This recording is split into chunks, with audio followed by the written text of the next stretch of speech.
Good luck following up on that one. Oh, thank you. Thank you. Not just a world-class goal scorer, but a world-class communicator as well, future coach. Tony, what were your thoughts on that game coming off Tashkent? You said some goals were left at the pitch. Were they left at the pitch this time? Well, it's one of those, right? Sometimes it's a day where they don't go the way you want to, and sometimes they do. But you could sense the focus in the group when the game started today. They were on a mission. Very good training session yesterday, and then I know for a fact that these players feed off of the energy in the stands as well, and that was massive tonight. You can see we come out flying from minute one. Good finishing passings today, final passes, good finishing as well. But what I do like is the variation in the attack. There's a lot of central combination more than we've done before. There's a lot of wide combination. We're effective on set plays as we've always been. Maybe a long answer here, but I want to bring it back to post the World Cup when I said after the World Cup that we did an analysis of what we needed to improve. We know that we're top 3 in the world when it comes to breaking the last line. Our vertical game in behind the last line have been tremendously good over the last 2 years. Our pressing game has been really good, but we've struggled in the build-up phase to break the first and second line in possession, and we've also struggled a little bit against low blocks to create when there's less space behind the back line. So we invested a lot of time to plan for that and be better at it, and we've been on a journey to that. And to see 5 games in qualifiers against low block and end up with 26-0 in goal differential and see what we've done in terms of investing that attack, that makes me really happy, because now we're sending messages to opposition that, okay, if you press us, we'll go behind you because we use the space and speed. And if you park the bus, we open it up because we have tools to do that now. The last thing I want to say is how appreciative I am about how these players are coachable, because they come from so many different clubs, have been away from each other for 3 months. And there's a lot of new players coming in, and to get this game plan looking the way it did now, to look that synced, I'm really, really impressed by the players to do that. Polity. You talked about some of the new players coming in. You just talked about the versatility of your tactics. The different ways the attack is coming in. You said when you selected the squad that you wanted to see what Caitlin Torpey could bring. Use her as 7, 11, all these different ways. How did you feel that she slotted into the squad during this camp, and did you get to see what you wanted to see out of her?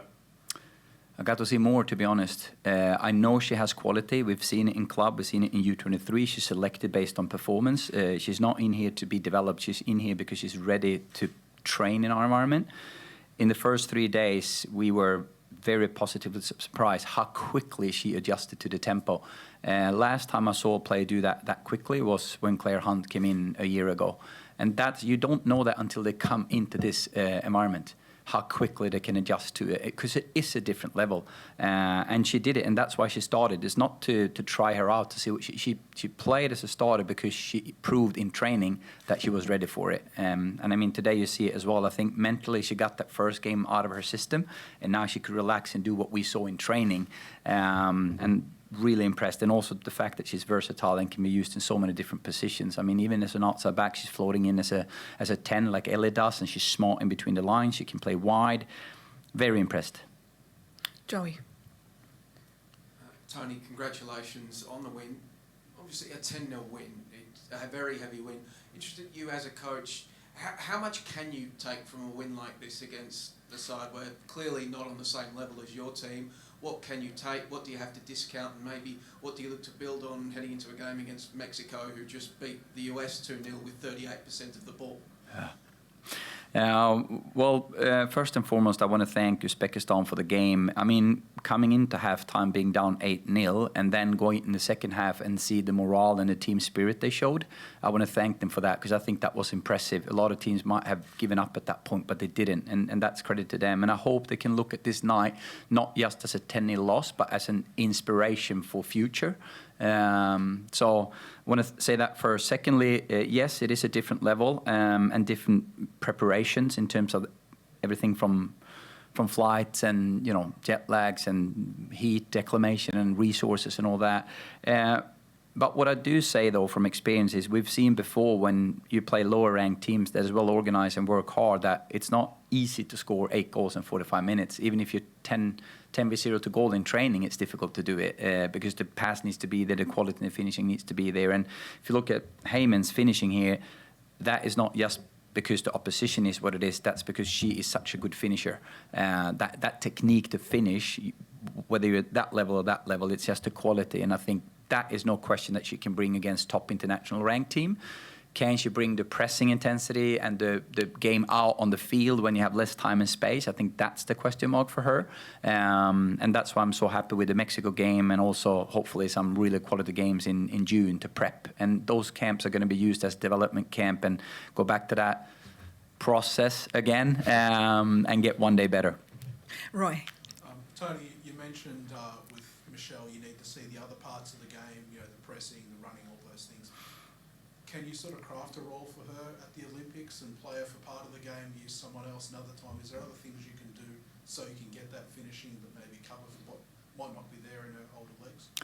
That's definitely one of those question marks that I have already now. When you look at a roster like that, what type of players do you need? What do you need as a game changer, starters? But also, you know how big I am on connection and chemistry. I also need to see who fits to play together. And I was extremely impressed tonight to see the connection between Minnie and Michelle. And Minnie, I think, showed us all a different type of Minnie tonight. We used her very differently than in the World Cup. And her ability to be in between lines in tight spaces and play players in and runs from deep in behind the back line.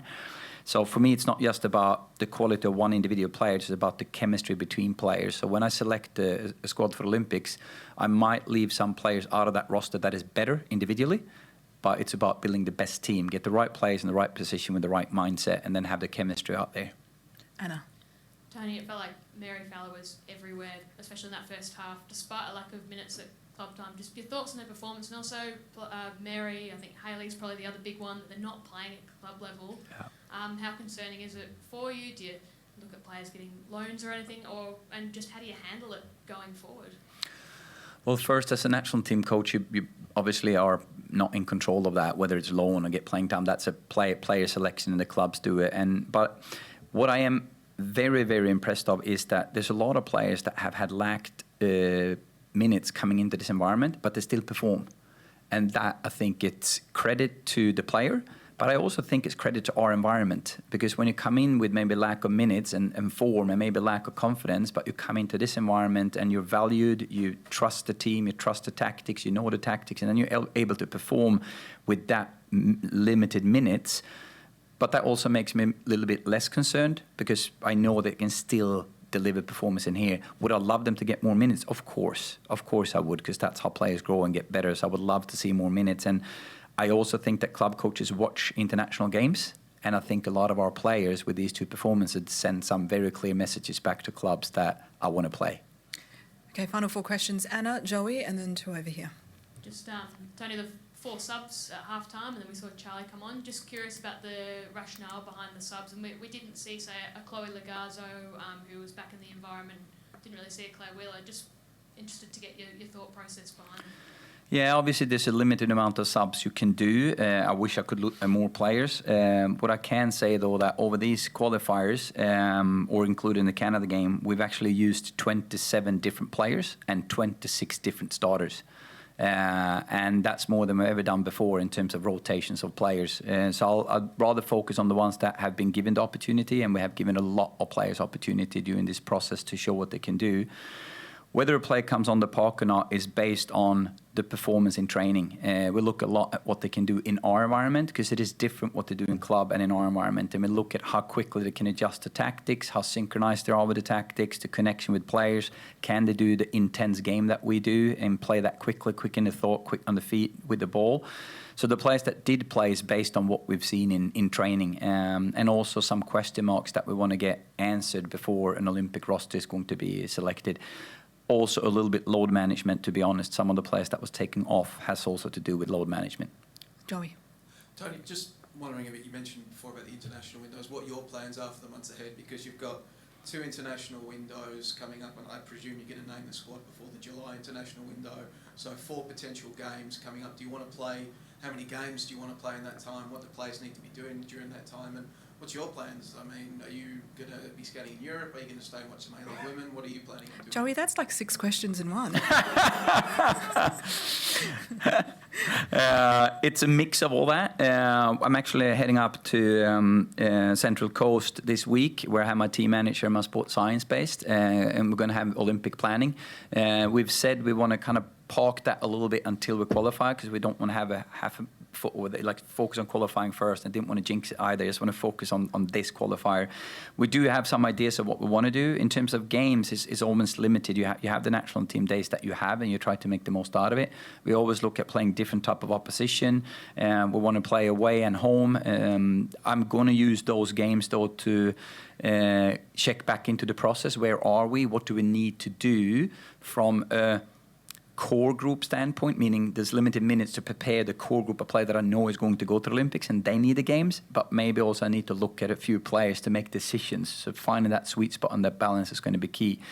The upcoming weeks now, I'm definitely going to watch some A-League games and plan that straight away. And I'm going to try to prioritize a couple of games where I know I want to look at players live. And then I want to go back and watch some Champions League games in Europe. There's some important Champions League game coming up very soon that I'm going to go back and watch as well. Talking about A-League, though, I love the question about what Canberra did for Michelle here. And it's not just that club and for Michelle. I think we need to understand that as a national team coach, you pick players that have been developed in clubland, and you try to make the best out of the players you have. You know, put the right players in the right position with the right mindset. But if it wasn't for the phenomenal job that the clubs do, they couldn't perform like this. So I really want to credit the work that all the clubs are doing with the clubs to prepare them for this, because it's amazing. And if we then can add more investment to those clubs to be given more resources, more time, more professional players, I think we have seen the beginning of Australian football. Just over the back. So just on the schedule, you are keen to come back and play here in Australia before the Olympics. It's obviously been a really grueling travel schedule, but you're keen to come back here again? For sure. I know that the players love to play here, and I love to play here as well. And then obviously finding that balance with travel, but it's a part of being a Matilda, and they've done that with world class. I mean, look at this performance now. They traveled 3 days before the game, and the challenge with time difference and time zone and weather and all that, and then they perform like this. It's amazing. So yes, I hope to come back and play before the Olympics. And just final question here. Hi, Coach. How do you see Uzbekistan as an opponent, and what do you think it was an easier for Team Australia? First of all, I think Uzbekistan caused us a lot of problem when we played them away. They were very prepared defensively. They worked very, very hard for each other. They make it difficult for us to create chances. It was 0-0 long time into the second half, and I'm glad we did get those goals going into this game to have ourselves in a better situation. And then I'm impressed with the reaction to the 8-0 score in halftime, coming out in that second half, not giving it up. They give it 100 the whole game and show morale and team spirit. And I think that's a tough ask to do when you're down 8-0. But I think it was more that Uzbekistan played a game tonight that was very effective. Getting those early goals, I think, might have influenced a little bit. And it made it... our players really believe in it and attack, and that's a tough team to play against.